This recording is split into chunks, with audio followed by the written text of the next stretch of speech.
Kreu i Partisë Demokratike Sali Berisha gjatë një bashkëbisedimi online me qytetarët ka hedhur akuza të forta ndaj qeverisë dhe kryeministrit Edi Rama, duke cilësuar mënyrën e funksionimit të shtetit si të fokusuar në pasurimin e rrethit të ngushtë. Berisha akuzoi se ligji për konfliktin e interesit nuk ekziston më, duke pretenduar se është rrëzuar në praktik nga abuzimet me pushtetin dhe pasuritë publike. Ai veçoi gjithashtu Akshin, të cilin e quajti gropa e zezë familjare e Ramës, duke pretenduar se në këtë institucion janë përfshirë interesa familjare dhe përfitime të mëdha financiare nga tenderat publik në fushën e teknologjisë së informacionit. Përdorimin e autobusave për shkak të krizës. Pra, kemi të bëjmë me një qeveri e cila funksionon vetëm për vete, funksionon vetëm e vetëm për pasurimin e antarëve të saj e rrethit tyre familjar. Ligji që parandalon, që mbron qytetarët nga abuzimi zyrtar me pasuritë e tyre, quhet ligji i konfliktit të interesit. Ky ligj është rrafshuar me zero. Ky ligj nuk ekziston më. Shembullin më së pari e dha vetë Edi Rama, kur ai me firmën dhe vullën e tij i ka dhënë vllaut të vet 38.000 metër katror tokë, kur ai ka shtrit dorën e tij të zezë në të gjitha koncesionet. Miq,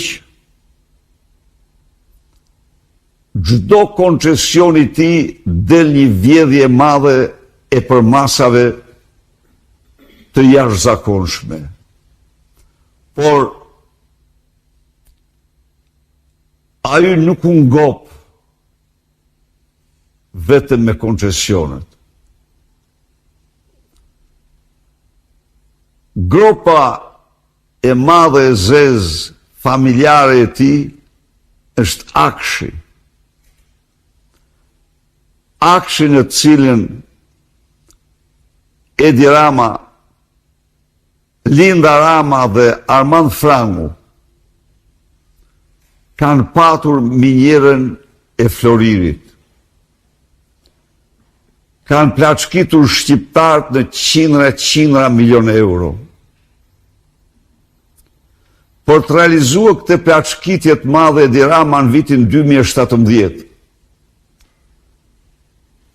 nxori një vendim qeverie me të cilin të gjitha tendrat në fushën e IT-së, të gjitha drejtorive, agjensive, ministrive të vendit, do t'i bënte tashmë vetëm Akshi.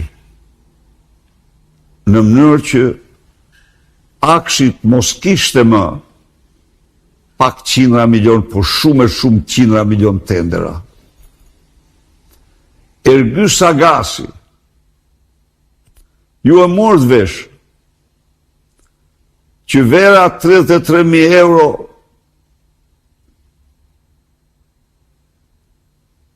që i dhuroja Edi Rams për dreka dhe darka, shoqëroi me 200.000 të tjera.